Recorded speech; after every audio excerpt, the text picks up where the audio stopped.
31 তারিখে দুটি জিনিস হওয়ার সম্ভাবনা আছে। তাহলে এই বাংলাদেশ রক্ষায় সেনাবাহিনী হয়তো ক্ষমতা দখল করতে পারে। এই মুহূর্তে সমন্বয়কদের সামনে, উপদেষ্টাদের সামনে আর কোনো রাস্তা নেই। কেন এই প্রধান উপদেষ্টা দেখবেন ফলায়া কোনো বড় দেশে যায়, ওই দেশে যায় ডিক্লার দিব যে আমি রিজাইন দিচ্ছি। ব্রেকিং নিউজ, 31 তারিখে বাংলাদেশ দখল করবে শেখ হাসিনা, জানালেন সমন্বয়করা। সবাইকে সতর্ক থাকার আহ্বান জানিয়েছেন সেনাপ্রধান। অন্তর্বর্তীকালীন সরকারকে উত্তপ্ত করে বিভিন্ন সমস্যায় ফেলে যদি সেনাবাহিনী রাষ্ট্রীয় ক্ষমতায় যা, সবচেয়ে বেশি লাভবান হবে ভারত। পাশের দেশ ভারত চাচ্ছে যে ডক্টর ইউনূসকে কোনো না কোনো ভাবে বেকায়দায় ফেলে সেনাবাহিনীকে রাষ্ট্রীয় ক্ষমতায় নিতে। সিকিউরিটি গার্ড যেগুলো আছে সবগুলো রিমান্ডে নেওয়া, রিমান্ডে নিয়ে জিজ্ঞানো হোক তোর চাকরি কি ঘুমানো না তোর এইটা পাহারা দেওয়া। একটা দেশের সচিবালয় কি, একটা দেশের সচিবালয় হৃৎপিণ্ড, একটা দেশের চাই হৃৎপিণ্ডের আদর দিয়ে যাচ্ছে বাধা চলে না। এই বাংলাদেশ কিভাবে চলবে সেই সিদ্ধান্ত আমরা নেব, এদেশের জনগণ নেবে। এখানে ভারতীয় কোনো দাবিদারি করার চেষ্টা করলে তাদের রক্ত চক্ষুকে উপড়ে ফেলতে আমরা বিন্দু পরিমাণ কাল বিলম্ব করব না। No India, no Pakistan, no America, no China, only for Bangladesh. যে 5ই আগস্টের যে অ্যাক্টিভিটিস ছিল, এর কাছাকাছি আরো একটা অ্যাক্টিভিটিস আগামী 31শে ডিসেম্বর ঘটতে যাচ্ছে। আসলে তারা কি বিএনপির বিরুদ্ধে কোনো ধরনের বড় অবস্থানে যেতে চাচ্ছে, নাকি সচিবালয়ে? রাজনীতির জটিল অবস্থায় হঠাৎ করে ডক্টর মোহাম্মদ ইউনূসের সঙ্গে বিএনপির যে সম্পর্ক, এই সম্পর্ক এখন তলানিতে ঠিক আছে। ঠাপে নেউলের যে সম্পর্ক। যাই হোক, আমরা 31শে ডিসেম্বরের ব্যাপারে আসি। এখন 31শে ডিসেম্বর, ঘটা করে বলা হচ্ছে, পত্র পত্রিকায়, সোশ্যাল মিডিয়ায় আলোচনা হচ্ছে 31শে ডিসেম্বর। কংগ্রেস 31 ডিসেম্বর এখন না হলে কখনোই নয়, এমন একটি পোস্ট যা সামাজিক যোগাযোগ মাধ্যমে সবার আলোচনার তুঙ্গে। যুব ও ক্রীড়া উপদেষ্টা আসিফ মাহমুদ, বৈষম্য বিরোধী ছাত্র আন্দোলনের আহ্বায়ক হাসনাত আব্দুল্লাহ, মুখ্য সংগঠক সার্জিস আলম, সমন্বয়ক রিফাত রশিদ, তারিকুল ইসলাম সহ আন্দোলনের নেতৃবৃন্দ একযোগে এই পোস্ট দিয়েছেন। ভয়ঙ্কর কিছু হতে যাচ্ছে আগামী 31শে ডিসেম্বর। এই 31শে ডিসেম্বরকে কেন্দ্র করে অনেকেই অনেক কথা বলতেছে। সারা দেশের মানুষের মনে শুধু একটাই প্রশ্ন, কি হবে 31শে ডিসেম্বর? এইসব বিষয় পর্যালোচনা করে অনেক তথ্য পাই এবং ভিডিও পাই, সেইগুলোই আপনাদের সামনে তুলে ধরব। অন্যদিকে বর্তমান সরকার ডক্টর ইউনূসের সাথে বিএনপির কিন্তু একটা দ্বন্দ্ব হয়েছে এবং দেশের মধ্যে অনেক অস্থিতিশীল কার্যকলাপ হচ্ছে। আপনারা জানেন গত 2 দিন আগে কিন্তু সচিবালয়ে আগুন লেগেছে। এইটাকে কেন্দ্র করে অনেকেই অনেককে দোষারোপ করতেছে, আবার অনেকে কিন্তু গ্রেপ্তার হয়েছে। আপনারা সম্পূর্ণ ভিডিও দেখবেন। দেশের এই বর্তমান পরিস্থিতি নিয়ে অনেক তথ্যই আপনাদের সামনে তুলে ধরবো। ভিডিওটা কিছুটা লং হবে, কিন্তু অনেক তথ্য জানতে পারবেন এই একটি ভিডিওর মাধ্যমে। সম্পূর্ণ ভিডিও দেখবেন এবং ভিডিও শেষে আপনাদের মন্তব্য করবেন। চলুন আমরা দেখে আসি গুরুত্বপূর্ণ সেই নিউজগুলা। নবীন প্রবীণের সমন্বয়ে সম্মিলিতভাবে যদি গড়ে তুলতে না পারি, বিনির্মাণ করতে না পারি, এই যে এখানে প্রায় অসংখ্য মানুষ উপস্থিত আছেন, আপনারা লিখে রাখতে পারেন আগামী 5 বছর কিংবা 10 বছর পরে আপনার সন্তানদের আবার রাজপথে নামতে হবে, আবার জীবন দিতে হবে, কোনো লাভ নেই। তো এই জন্য আমরা যাতে বারবার জীবন দিতে না হয়, বারবার রক্ত দিতে না হয়, সংগ্রাম করতে না হয়, সেরকম একটি বাংলাদেশ আমরা বিনির্মাণ করতে চাই আপনাদের সবাইকে নিয়ে। সেই অগ্রযাত্রাই শুরু হয়েছে ইনশাআল্লাহ। আপনারা পাশে থাকলে, সাথে থাকলে আমরা সেই তারুণ্যের স্বপ্নের বাংলাদেশ বিনির্মাণ করতে পারবো। তবে মনে রাখতে হবে, আমরা সেই ফ্যাসিবাদী শক্তির অন্যতম কমান্ডার যিনি ছিলেন, হাসিনাকে বাংলাদেশ থেকে বিতাড়িত করেছি, কিন্তু তার দোসররা আমাদের চতুর্দিকে বসা। ডানে তাকালেও তারা, বামে তাকালেও তারা, সামনে পিছনে সব জায়গায় এই যে নানান দিকে নানান ঘটনা আপনারা দেখতে পাচ্ছেন, এগুলো প্রত্যেকটি ঘটনা তাদের পরিকল্পনায় বাস্তবায়ন হচ্ছে। এই যে গত কয়েকদিন আগে আপনারা দেখলেন না, আমাদের মেঘনা নদীতে একটা জাহাজে 7 জন মানুষকে কুপিয়ে হত্যা করা হয়েছে। অনেকেই বলে এটা জলদস্যুদের কাজ। ন, ওই জাহাজের একটা মালামাল পর্যন্ত নড়েচড়ে নাই, একবারে অক্ষত জাহাজ, কিচ্ছু হয় নাই, শুধু 7 জন মানুষকে কুপিয়ে ফেলে রেখে গেছে। সারা দেশে গুপ্ত হত্যা শুরু হয়েছে না, 6 জন সমন্বয়ককে ইতিমধ্যে হত্যা করা হয়েছে। প্রত্যেকটা ঘটনা ওই দিল্লি থেকে বসে খুনি হাসিনা তার দোসরদের দিয়ে বাস্তবায়ন করাচ্ছে। গত পরশুদিন দেখেছেন আমাদের বাংলাদেশ যেখান থেকে পরিচালিত হয়, বাংলাদেশ সচিবালয়, এই সচিবালয়ে ভয়াবহ আগুন, এবং আগুনটি দেখবেন 2টি জায়গায়, এবং এই যে 2টি জায়গায়, সেই 2টি জায়গা কোথায় জানেন? আমাদের তরুণ উপদেষ্টা আসিফ এবং নাহিদ যেই মন্ত্রণালয়ে বসে ঠিক তাদের অফিসগুলোকে টার্গেট করে এই আগুন ধরে দেওয়া হয়েছে। কেন আগুন দেওয়া হলো? কারণ তারা এই কারণেই আগুন দিয়েছে যাতে বাংলাদেশে এই খুনি ফ্যাসিস্ট গণহত্যাকারীদের বিচার না হয়, তাদের বিচার যাতে থেমে যায়, তাদের বিচার যাতে স্তম্ভিত হয়ে যায়, এই জন্যই মূলত পরিকল্পিতভাবে ওই জায়গায় আঘাত করা হয়েছে। আমাদের এই প্রশাসন যন্ত্রের আওয়ামী আমলাদেরকে উস্কে দেওয়া হচ্ছে, তারা এই সচিবালয়ে বিপ্লব করছে, এখানে বিক্ষোভ করছে, মিটিং করছে, মিছিল করছে। অথচ 15 বছরে এই আমলারা একটা অন্যায়ের বিরুদ্ধে একটা সিঙ্গেল ওয়ার্ড পর্যন্ত মুখ থেকে বের হয় না, তাদের একটা কথা বলে নাই। আর আজকে তারা অধিকার নিয়ে সচেতন, তারা মিছিল করছে, এরা প্রত্যেকেই খুনি হাসিনার দোষর। আমরা প্রধান উপদেষ্টাকে বলেছি ওই দিনই যে আপনি আপনার এই প্রশাসন যন্ত্রকে আওয়ামী মুক্ত না করতে পারলে আপনি নিজেও হারবেন, বাংলাদেশকেও আপনি বিপদের দিকে ঠেলে দিবেন। আপনার চেয়ারের নিচে 2000 ছাত্র জনতার রক্তের দাগ লেগে আছে। ডক্টর মোহাম্মদ ইউনূস যদি মনে করে আরে আমি তো একবারে মহা চেয়ারে বসে গেছি, নো, আপনার এই চেয়ার আমাদের 2000 ছাত্র জনতার রক্তের বিনিময়ে অর্জিত চেয়ার। এই চেয়ারে আপনাকে বসিয়েছি নতুন বাংলাদেশ বিনির্মাণের জন্য, আপনার উপরে গুরু দায়িত্ব দিয়েছি আমরা। আর আপনি যদি সেই গুরু দায়িত্ব পালন করতে ব্যর্থ হন কিংবা না করেন, তাহলে আপনি নিজেও বিপদে পড়বেন, বাংলাদেশও পড়বে। ইউনূস সাহেব আমাদের দেশের জন্য বড় একটা নিয়ামত, কোনো অস্বীকার করার কারণ নেই। কিন্তু মনে রাখতে হবে একই সাথে তার উপদেষ্টা পরিষদে কয়েকজন আওয়ামী দোসর যুক্ত হওয়ার কারণে আজকে এই নানাবিধ সমস্যা তৈরি হচ্ছে। আমরা বলেছি এই আওয়ামী দোসরদের সরাতে হবে, তারা এখন পর্যন্ত আমাদের কথায় কান দিচ্ছে না। শুরু হয়ে গেছে আওয়ামী লীগ জানুয়ারি ফেব্রুয়ারিকে টার্গেট করে বাংলাদেশকে বড় ধরনের একটা অরাজক পরিস্থিতিতে ফেলার জন্য চেষ্টা করছে, তার আলামত শুরু হয়ে গেছে। এই যে নানান জায়গায় আপনারা দেখতে পাচ্ছেন, এগুলো দেখেও যদি তারা মনে করে যে আমরা খুব ভালো আছি, আমরা ভালো নেই, কিন্তু আমাদের ভালো থাকতে হবে। আমরা শপথ নিয়েছি শহীদদের রক্তের সাথে আমরা বেঈমানি করব না, প্রতারণা করব না, ইনশাআল্লাহ। এই বাংলাদেশকে আমরা ব্যর্থ হতে দিব না। এই বাংলাদেশকে আমরা তরুণদের নিয়ে স্বপ্নের সোনার বাংলাদেশে পরিণত করবই করব। এটা গতকাল সন্ধ্যার পর থেকে একটা কৌতূহল ফেসবুকে মাথাচাড়া দিল। বৈষম্য বিরোধী ছাত্র আন্দোলন এবং জাতীয় নাগরিক কমিটির যারা সদস্য আছেন তারা তাদের প্রোফাইলে 31 ডিসেম্বরকে টার্গেট করে নানান রকম কথা, নাও অর নেভার, তারপর ধাপে ধাপে আসতে শুরু করলো। আমরা এর আগে কৌতূহল তৈরি হলো যে কি হতে যাচ্ছে, টিজারের মতো অ্যাডভার্টাইজমেন্টের। আস্তে আস্তে আসতে শুরু করলো যে তারা জুলাই অভ্যুত্থানের ঘোষণাপত্র তারা সেদিন দেবেন, প্রক্লেমেশন। প্রায় সবাই মানে আমাদের ফেসবুক ফ্রেন্ড লিস্টে যারা যারা আছেন তাদের প্রত্যেককে দিতে দেখেছি, এবং তারা যে পোস্টারটা শেয়ার করছেন সেখানে এক্স্যাক্টলি যেটা লেখা আছে জুলাই বিপ্লবের ঘোষণাপত্র, বিপ্লব কথাটা বলা হচ্ছে এখানে। কি হতে যাচ্ছে না যাচ্ছে নানান রকম আলাপ আলোচনা আছে, এবং এর মধ্যে একটা কথা একটু যোগ করে রাখা দরকার। উপদেষ্টা জনাব আসিফ মাহমুদ তিনি কিন্তু এটা নিয়ে স্ট্যাটাস দিয়েছেন। আমরা এই প্রশ্ন স্বাভাবিকভাবেই করতে পারি যে সরকারের একজন উপদেষ্টা এটা নিয়ে কথা বলতে পারেন কিনা, কারণ কি হতে যাচ্ছে, প্রক্লেমেশন হলে কি হয় না হয় সেসব আলাপ তো আমরা মোটামুটি জানি। এর আগে একটু জিনিস যোগ করে রাখা দরকার যে কিছুদিন আগে বেশ কয়েক সপ্তাহ হয়ে গেল এই দুটো সংগঠন বৈষম্য বিরোধী ছাত্র আন্দোলন এবং জাতীয় নাগরিক কমিটি তারা কম্বাইন্ডলি একটা সমাবেশ করেছিলেন শহীদ মিনারেই, এবং শহীদ মিনারেই তারা অনেকগুলো দাবি দিয়েছিলেন। এর মধ্যে ছিল ছাত্রলীগকে নিষিদ্ধ করা, রাষ্ট্রপতিকে অপসারণ করার জন্য সময়সীমা বেঁধে দেওয়া হয়েছিল, এবং সেখানে দুটো কথা বলা হয়েছিল, প্রক্লেমেশন অফ সেকেন্ড রিপাবলিক বা রিপাবলিক এভাবে বলি, এবং নতুন সংবিধান লেখা, আগের সংবিধান বাতিল, নতুন সংবিধান লেখা।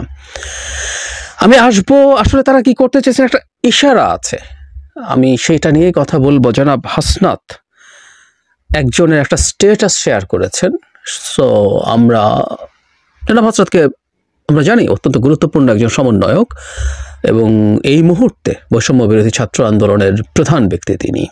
সুতরাং তাকে তিনি যেটা শেয়ার করছেন তাকে গুরুত্ব দেব। সেই স্ট্যাটাসে যা বলা হয়েছে সেটা প্রসঙ্গেও বলবো, কিন্তু তার আগে বিপ্লব প্রসঙ্গে দু একটা কথা। আজকে বিপ্লব নিয়ে বিস্তারিত করছি না, আমি আলাদা একটা ভিডিও করব, কিন্তু যেহেতু এখানে বিপ্লবের কথা বলা হচ্ছে, এখানকার ঘোষণাপত্র দেওয়া হবে, আমরা নিশ্চয়ই মনে করতে পারি এই গণঅভ্যুত্থান হয়ে যাওয়ার পর থেকে কিছু মানুষ, খুব উল্লেখযোগ্য একজন পাবলিক ইন্টেলেকচুয়াল, এটাকে বিপ্লব হিসাবে বলতে চেয়েছিলেন এবং চেয়েছিলেন যে শহীদ মিনারে একটা শপথ নিয়ে বিপ্লবী সরকার হবে।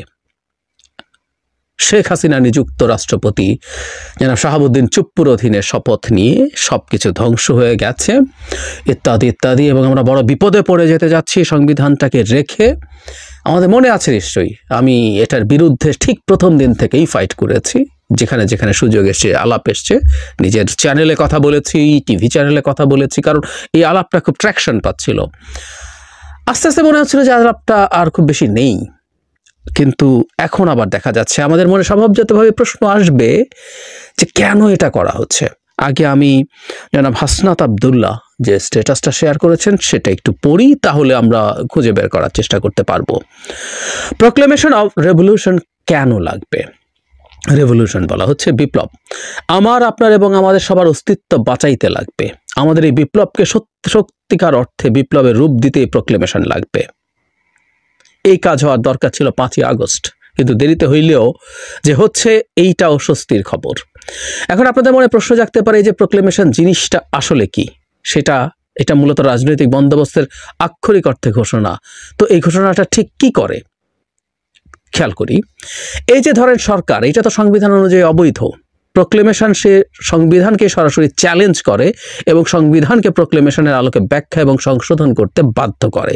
যে স্টেট সিস্টেম আপনাকে বা আমাকে এখন পর্যন্ত নিয়মতান্ত্রিকভাবে ফাঁসির আসামি বানায় রাখছে, সে স্টেট সিস্টেমকে খারিজ করে দেয়। ভুল আছে মানে লিখে ফেললেই তো হয়ে যায় না। যেমন এই সরকার সংবিধান অনুযায়ী অবৈধ, উত্তর হচ্ছে অবৈধ না। সংবিধানে লেখা না থাকলেও বৈধ হতে পারে, এবং সেটা কিভাবে বৈধতা আনা হয়েছে তারা খোঁজ নিলেই আসলে জানতে পারবেন। আর্টিকেল 106 দিয়ে রেফারেন্স নেওয়া আছে। নট অনলি দ্যাট, ফাঁসির আসামি বানায় রাখছে নিয়মতান্ত্রিকভাবে, ইটস নট এগেইন কারেক্ট। এখন পঞ্চদশ সংশোধনে যে অংশগুলো বাতিল করা হয়েছে তার মধ্যে এই ফাঁসির যে আইন নিয়ম আছে সেটাও বাতিল করা হয়েছে। সুতরাং এখন বর্তমান সংবিধানের আলোকে কেউ ফাঁসির আসামি নন। আচ্ছা, আমরা তর্কের খাতিরে ধরে নিলাম। এছাড়া এই প্রক্লেমেশন আরো কি কি করতে পারবে? এই যে আমাদের নিত্যদিনের অভিযোগ থাকে যে এটা কোনো এভাবে হচ্ছে না, ওইভাবে হচ্ছে না, এই সব হিসাব নিকাশ বদলানোর জন্য এই প্রক্লেমেশন জরুরি।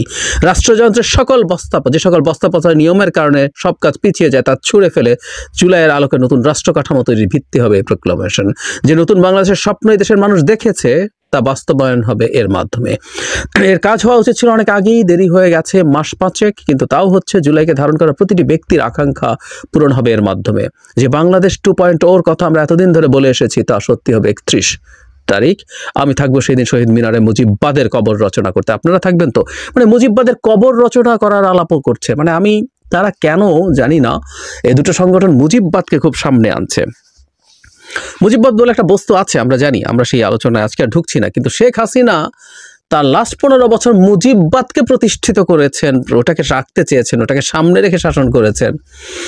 কোনোভাবেই মনে করি না একটা আটারলি ডাকাতকে, মানে সব কতগুলো ডাকাত, টপ ডাকাত, মাঝারি, ছোট ডাকাত মিলে একটা দেশকে ডাকাতি করেছে, ওখানে মুজিববাদ আনা হয়েছে। আমি মনে করি না, কিন্তু তারা খুব লিখছেন। অনেকেই মুজিববাদের কবর রচনা করবেন 31 তারিখ সেরকম লিখছেন। কিন্তু এখানকার জরুরি কথাটা হচ্ছে মোটা দাগে তারা আসলে এই প্রক্লেমেশন মানে সবকিছু, মানে সংবিধান তারা যেটা আলাপ করছিলেন যে সংবিধান নতুন করে লেখা সবকিছু এই প্রক্লেমেশনের আলোকে হবে এবং সংবিধানটাকে বাতিল বা স্থগিত করা হবে, ইনি অন্তত লেখেননি। কিন্তু এই আলাপটা করা হয়েছে যে যারা বিপ্লব বলছেন, বিপ্লবের সাথে সাথে এই সংবিধানের আর কোনো এক্সিস্টেন্স নেই, নতুন সংবিধান লেখা হবে, তার আগে অন্তর্বর্তী কতগুলো অর্ডারের মাধ্যমে দেশ চলবে, এই জিনিসগুলো বলা হয়েছিল। আমি একটা জিনিস খেয়াল করেছি, এটা একটু শেয়ার করতে চাই। জনাব হাসনাত আবদুল্লাহর সাথে আমি একটা টক শোতে ছিলাম, জনাব খালেদ মহিউদ্দিনের সাথে। সেখানে তিনি দ্ব্যর্থহীন ভাষায় স্বীকার করেছেন যে বিপ্লবী সরকার তাদের না গড়া ভুল ছিল। এখানেও ঠিক একই টোন। আমি এই জায়গাটা আবার একটু বলছি, আমাদের এই বিপ্লবকে সত্যিকার অর্থে বিপ্লবের রূপ দিতে এই প্রক্লেমেশন লাগবে। এটা কাজ হওয়ার কথা ছিল 5 আগস্ট, কিন্তু দেরিতে হইলেও এটা যে হচ্ছে এটা স্বস্তির খবর। মানে একটা বিপ্লব হয়েছে সো কল্ড, সেটা সে সময় একটা বিপ্লবী সরকার হয়নি, একটা প্রক্লেমেশন হয়নি, সেটা 5 মাস পরে সেই প্রক্লেমেশন দিয়ে বিপ্লবটাকে বিপ্লব হিসাবে প্রতিষ্ঠিত করা হবে। মানে বিপ্লবের ইতিহাস এবং বিপ্লবীরা বিজয়ী হলে যা যা করে তার সাথে যদি মেলাই, এটা ম্যাচ করে না, আসলেই ম্যাচ করে না। যাই হোক, সব তর্ক আজকে সরিয়ে রাখি এবং আমি আবার একটা আসলে এখানে এক্সক্লুসিভ ভিডিও করিনি, অনেক ভিডিওর মাঝে কথা বলেছি। একটা গণঅভ্যুত্থানকে বিপ্লব বলার বিপদ যেখানে, সেটা হচ্ছে কেন বিপ্লব না এটা। ইন্টারপোল সংক্ষেপে, আর পুরো অর্থটা হচ্ছে ইন্টারন্যাশনাল পুলিশ, আন্তর্জাতিক পুলিশ। আন্তর্জাতিক পুলিশের যে কাজটা সেটা হচ্ছে যখন কোনো দেশের অপরাধী অন্য দেশে পালিয়ে গিয়ে আশ্রয় নেয়, তো সেই দেশের মাধ্যমে যেই দেশের অপরাধী তারা চাইলে তাকে ধরে এনে তাদের দেশে নিয়ে আসতে পারে। তবে রাজনৈতিক বন্দীদের বেলায় এটা আবার এত সোজা না। তো কেন ইন্টারপোলের ইস্যুটা খুব আলোচিত, আপনারা জানেন যে গেল কয়েকদিন আগে আমাদের সরকারের কিছু দায়িত্বশীল কর্মচারী কর্মকর্তা ব্যক্তিরা আন্তর্জাতিক বিচারিক আদালতের যে ট্রাইব্যুনালের যে বিভিন্ন ব্যক্তিরা আছেন বা পুলিশের পক্ষ থেকেও কিন্তু একটা কথা বলা হয়েছিল যে ইন্টারপোলের কাছে শেখ হাসিনাকে গ্রেপ্তারের জন্য একটা চিঠি পাঠানো হয়েছে অফিসিয়ালি। এখন ইন্টারপোলের কাছে নাকি ইন্টারপোলের রেড অ্যালার্ট জারিতে বা রেড লিস্টে শেখ হাসিনার নাম চলে আসছে, এরকম কিন্তু নিউজ আমাদের গণমাধ্যমে আসছে, আরও বেশ কিছু জায়গা থেকে বক্তব্য এসেছে। কিন্তু ফাইনালি ঘটনাটা কতটুকু সত্য আসুন দেখি। ইন্টারপোলের তালিকাতে বাংলাদেশের 63 জনের নাম উঠে এসেছে, আর এই তালিকা সামনে আসার পর সেই 63 জনের নাম দেখে অনেকের চোখ কপালে উঠে গেছে, বলছে যে ভাই ঘটনাটা কেমনে কি হইল। International criminal police organisation Interpol বিশ্বের 6,658 জনের নামের লাল তালিকা প্রকাশ করেছে সারা পৃথিবী জুড়ে। এই তালিকার মধ্যে 63 জন বাংলাদেশিদের নাম রয়েছে, তবে এই তালিকায় নেই সাবেক প্রধানমন্ত্রী শেখ হাসিনার নাম। যদিও সম্প্রতি আমাদের গণমাধ্যম এবং বিভিন্ন দায়িত্বশীল কর্মকর্তাদের বরাতে আমরা শুনছিলাম যে শেখ হাসিনার বিরুদ্ধে ইন্টারপোলের ওয়েবসাইটে রেড নোটিশ জারি করা হয়েছে। আমাদের মানে ট্রাইব্যুনালের যিনি প্রসিকিউটর আছেন তিনার এই বক্তব্যটা ছিলেন, আধা ঘন্টা পরে সেই বক্তব্য তিনি প্রত্যাহারও করেছিলেন। তার মানে এই অন্তর্বর্তী সরকার গেল 4 মাসে শেখ হাসিনাকে ধরবে অথবা তার বিরুদ্ধে কোনো অ্যাকশন নেবে।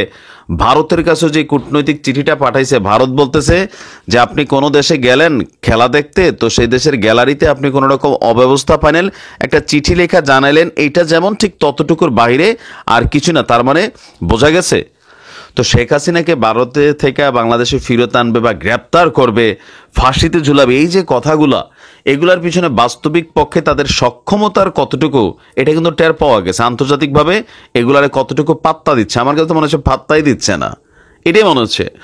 আপনার আন্তর্জাতিক পুলিশি সংস্থাটির ওয়েবসাইট থেকে গতকালকে একটা তথ্য প্রকাশিত হয়েছে, জানা গেছে এই 63 জন বাংলাদেশিকে বিভিন্ন অপরাধের অভিযোগে বাংলাদেশ সহ বিভিন্ন দেশের কর্তৃপক্ষ তাদের খুঁজছে। যৌন নির্যাতন সহ বিভিন্ন অভিযোগে আপনার এখানে জাহিদুল ইসলাম, অস্ত্র মামলায় ফজলুল আমিন জাবেদকে খুঁজছে যুক্তরাষ্ট্র, খুনের অভিযোগে লক্ষ্মীপুরের খোরশেদ আলমকে খুঁজছে ইউরোপের দেশ বেলজিয়াম, আফ্রিকার দেশ ইস্তাওয়ানি খুনের অভিযোগে খুঁজছে ঢাকার মোহাম্মদ মিলন এবং লিটন ব্যাপারীকে, নোয়াখালীর মিজানকে খুঁজছে দক্ষিণ আফ্রিকা, আপনার সিঙ্গাপুর খুঁজছে রাজু ঢালিকে। মানে বিদেশি গিয়া যারা আকাম কুকাম করে ভাইগা টাইগা রয়েছে এদের অনেককেই খোঁজা হচ্ছে। তো আমরা এদিকে এখানে যাদের নাম দেখছি এদের মধ্যে একজনও আমি যতটুকু বুঝতে পারতেছি যে পলিটিক্যাল মামলায় বা আওয়ামী লীগের কোনো নেতা কর্মী এমপি, হ্যাঁ, আমি এই 63 জন যারা ইন্টারপোলের সহযোগিতা নিয়ে যাদেরকে খোঁজা হচ্ছে একজনও নাই। অনেকে বলছিল যে আওয়ামী লীগের এমপিদেরকে মন্ত্রীদেরকে ধরে আনা হবে, এই অন্তর্বর্তী সরকার এই কাজটা করবে, শেখ হাসিনার বিচার করবে, বিচারের আগে ইলেকশন হবে না। তো বিচার তো দূরের কথা, তো এখনো করতে পারে নাই, 4 মাস হয়ে গেল। এগুলা বলা আসলে সোজা, প্র্যাকটিক্যালি করা অনেকটা কঠিন।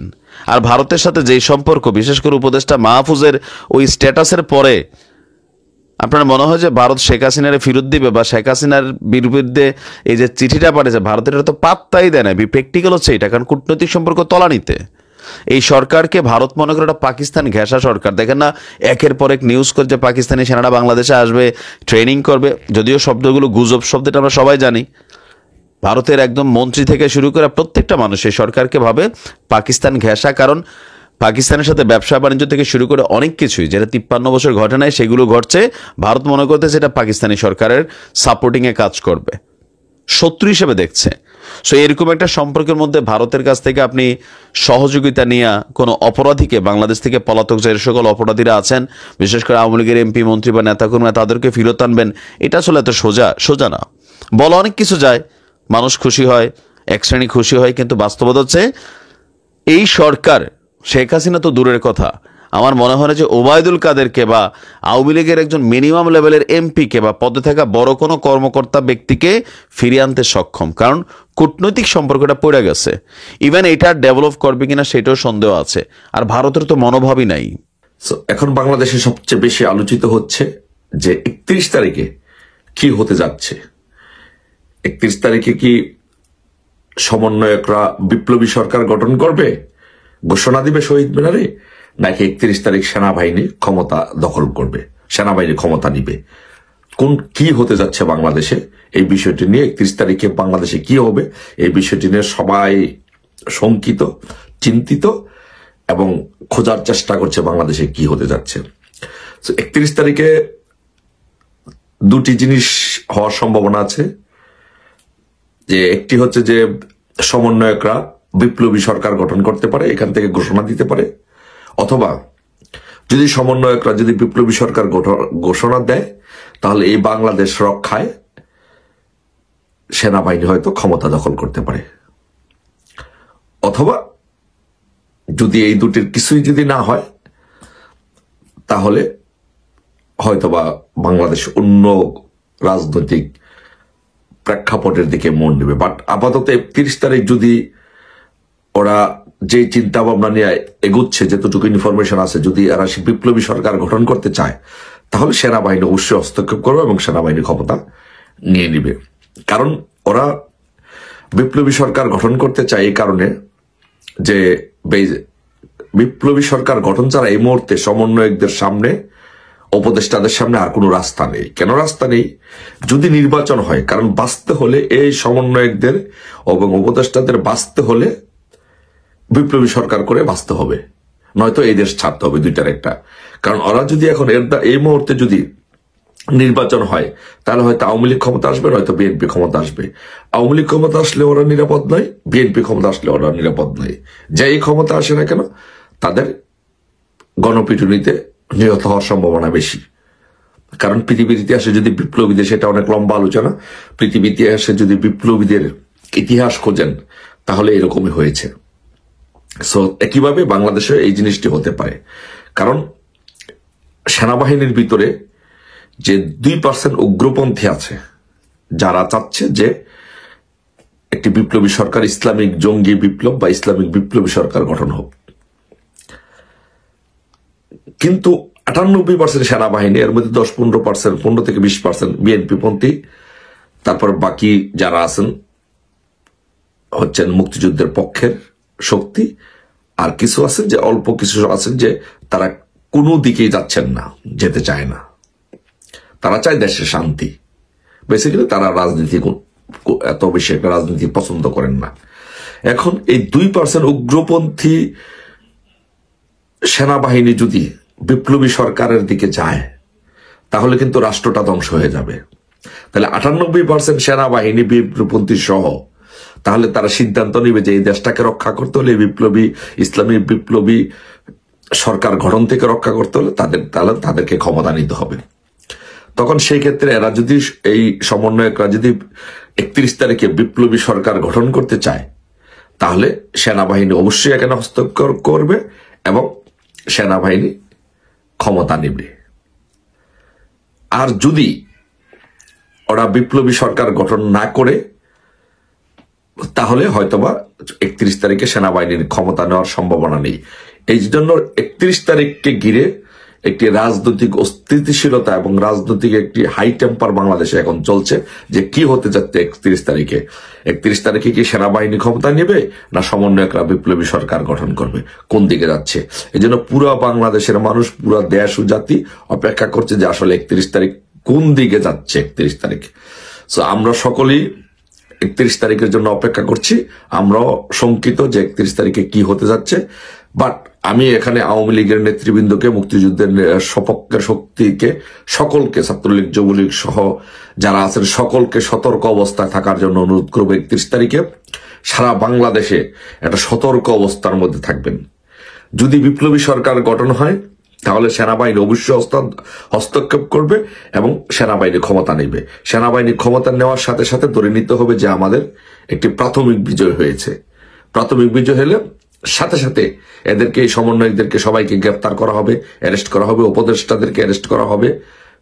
রাজপথের সাথে সাথে আমাদের সকলের রাজপথে অবস্থান নিয়ে সারা দেশ একসাথে আমাদের শক্তির জানান দিতে হবে, শক্তির মহড়াকে দিতে হবে, প্রদর্শন করতে হবে এবং রাজপথ যেন 31 তারিখ আমাদের থাকে সেই ব্যবস্থা করতে হবে।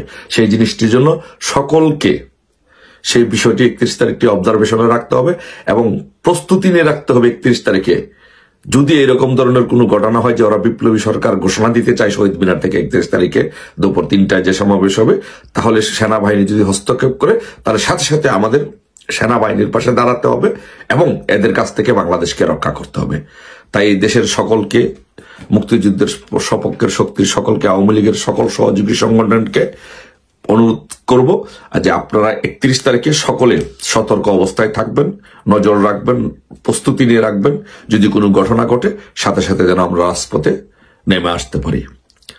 সবাই আমরা 31 তারিখের অপেক্ষায়। আশা করি ইনশাল্লাহ যদি এরকম কিছু হয় যে সেনাবাহিনী হস্তক্ষেপ করে ক্ষমতা নেয়, তাহলে বাংলাদেশের রাজনীতির প্রেক্ষাপটে যে ইসলামিক জঙ্গি বিপ্লব 31শে ডিসেম্বর কি হতে যাচ্ছে, কি ঘটতে যাচ্ছে, কেউ বলছেন কিছুই ঘটবে না, তারা একটা সমাবেশ করবে, তারা তাদের ঘোষণাপত্র পাঠ করবে, ঠিক আছে।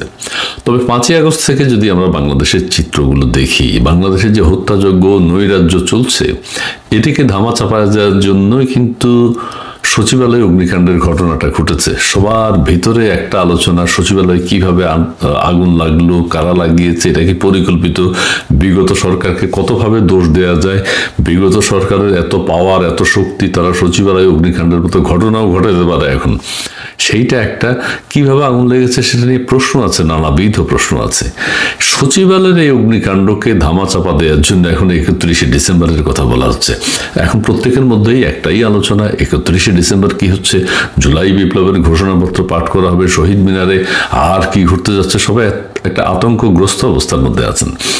তার আগে আর একটু বলে নেই, সচিবালয়ে অগ্নিকাণ্ডের পরেই একটা জিনিস খেয়াল করবেন, পরের দিন থেকেই অগ্নিকাণ্ডের বিষয়ে যত আলোচনা না হবে তার চেয়ে বেশি আলোচনা হয়েছে না এই সরকারকে অনেকদিন ক্ষমতায় থাকতে হবে, সংস্কার করতে হবে, সবকিছু এত দ্রুত নির্বাচন না, জুলাই আন্দোলন তো নির্বাচনের জন্য হয়নি, আরো নানাবিধ কথা, অর্থাৎ নির্বাচন হবে না, সংস্কার কার্যক্রম বছরের পর বছর 15-20 বছর চলতে থাকবে। তাদের নতুন রাজনৈতিক দল গঠন করা হচ্ছে, সেই জিনিসটা কিন্তু ফুটে উঠছে, এটা কিন্তু সামনে চলে এসছে। এখন সচিবালয়ের অগ্নিকাণ্ড নিয়ে নানান যে ষড়যন্ত্রের কথা আলোচনা হচ্ছে, সেইটাকে 31শে ডিসেম্বর দিয়ে কিভাবে চাপা দেওয়া যায় তার আন্তরিক চেষ্টা চলছে। কেউ কেউ বলছেন যে 31শে ডিসেম্বর, হ্যাঁ পুরনো বছরটা শেষ হবে, বছরের শেষ দিন, ইংরেজি নতুন বছর আসবে। আর কেউ কেউ বলছেন যে 31শে ডিসেম্বর সবাই শহীদ মিনারে জমায়েত হবে, সেখান থেকে অনেকে 31st নাইটের অনুষ্ঠান করতে একসাথে যেতে পারবে। কেউ কেউ বলছে যে সারা পৃথিবীতে উৎসবের মধ্য দিয়ে 31শে ডিসেম্বর পালিত হবে, 31st নাইট যেটা বলে সেইটা হবে। কেউ কেউ বলছেন যে না, 31শে ডিসেম্বর আমাদের ছাত্র জনতা, বিশেষ করে ছাত্র একত্রিত হয়ে কি করবে। ইত্তেফাক পত্রিকা যেটি এসছে একটু পড়ে শোনাই। আগামী 31শে ডিসেম্বর জুলাই বিপ্লবের ঘোষণাপত্র প্রকাশ করবে বৈষম্য বিরোধী ছাত্র আন্দোলন। এখন কি সচিবালয়ের অগ্নিকাণ্ডের কথা শুনতে পান? এখন কি বাংলাদেশে এত হত্যাকাণ্ড, নৈরাজ্য, বিশৃঙ্খলা এটা কি শুনতে পান না। আরেকটা জিনিস মনে রাখবেন, এই যে অগ্নিকাণ্ডের কারণে যারা বেশি ভোকাল হওয়ার কথা, বিশেষ করে আসিফ নজরুল স্যার এবং আরো অন্যান্য উপদেষ্টারা আছেন, তারা কেউ কিন্তু কথা বলেননি। তাদের নীরবতা কেন? এটাও কিন্তু প্রশ্ন হিসেবে দেখা দিয়েছে। আবার আমাদের মাননীয় উপদেষ্টা সৈয়দ রেজওয়ান হাসান, তিনি তো ফুসকে বলেই ফেলেছিলেন যে সচিবালয়ে যে বিস্ফোরণের ঘটনা ঘটেছে, তারপর আবার তিনি বলেন না, বিস্ফোরণ না, সচিবালয়ে যে অগ্নিকাণ্ডের ঘটনা ঘটেছে তার তদন্তে এক সদস্যী তদন্ত কমিটি গঠন করা হয়েছে। অর্থাৎ সত্য মুখ ফুসকে হলো বেরিয়ে আসছে যে ওইটা যে একটা পরিকল্পিত ঘটনা, সচিবালয়ের কাণ্ডটা। কারো পক্ষে নিশ্চিদ্র নিরাপত্তা ব্যবস্থার মধ্যে সচিবালয়ে গিয়ে রাত একটা সময় অগ্নিকাণ্ডের ঘটনা ঘটানো অস্বাভাবিক ব্যাপার। একদম যোগসাজশ যদি না থাকে, নিজেদের মধ্যে সমন্বয় যদি না থাকে, এটা সমন্বয়কারী এসে যায়। সমন্বয় না থাকলে অগ্নিকাণ্ডের এই ভয়াবহ ঘটনা ঘটানো সম্ভব না। আর কুকুরের কথা এসে, কুকুরের কথা আমি একবার ব্যাখ্যা করেছি। ট্রেন্ড কুকুর কাদের কাছে আছে সেটা আমি বলেছি, যে আমাদের সেনাবাহিনী, নৌবাহিনী, র্যাব এদের কাছে ছাড়া ট্রেন্ড কুকুর আর নেই, কোথাও নেই। আরেকটা হচ্ছে যে 7 তলায় একটা কুকুর কিভাবে উঠবে, এটা কিন্তু চিন্তার বিষয়। যাই হোক, আমরা 31শে ডিসেম্বরের ব্যাপারে আসি। এখন 31শে ডিসেম্বর, হ্যাঁ, ঘটা করে বলা হচ্ছে, পত্র পত্রিকায়, সোশ্যাল মিডিয়ায় আলোচনা হচ্ছে। গাইজ আপনারা তো দেখলেন এখানে কি কথা হচ্ছে, অনেকেই কিন্তু অনেক কথা বলতেছে, সবার মন্তব্যগুলো তারা প্রকাশ করতেছে সামাজিক যোগাযোগ মাধ্যমে, এবং 31শে ডিসেম্বরকে কেন্দ্র করে, বিশেষ করে 31শে ডিসেম্বরকে কেন্দ্র করে সবাই কথা বলতেছে, আলোচনা হচ্ছে, সমালোচনা হচ্ছে, কি হবে। প্রতিটা সমন্বয়ে কিন্তু তাদের ফেসবুকে পোস্ট দিচ্ছে যে 31শে ডিসেম্বর, এবং এই 31শে ডিসেম্বরের মধ্যে অনেক কিছু হবে।